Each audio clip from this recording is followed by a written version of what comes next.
రెండు దేశాలు కలిసి ఒక దేశం పైన దాడి చేస్తూ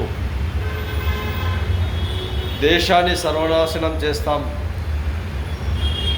2-3 వారాల్లోనే దేశాన్ని పూర్తిగా శ్మశానం చేస్తాం అన్న మాటలు అమెరికా అధ్యక్షుడు ఆ విధంగా మాట్లాడడం కరెక్ట్ కాదు.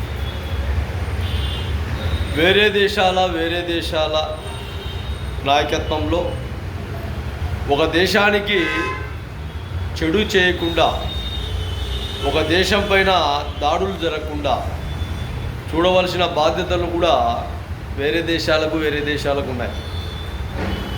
ప్రపంచంలో ఐక్యరాజ్య సమితిలో దాదాపు 160 దేశాలు ఉంటే ఈ 160 దేశాలలో వీళ్ళు కూడా ఉన్నారు.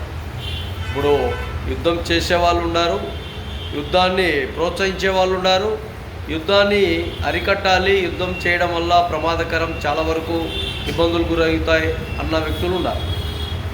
మరి అమెరికాను, ఇజ్రాయెల్ను ఆ దేశస్తులతో, ఆ దేశ విదేశాంగాలతో, ఆ దేశ అధ్యక్షులతో ఎందుకు మాట్లాడలేకపోతున్నారో ఒకసారి బాగా ఆలోచన చేయండి.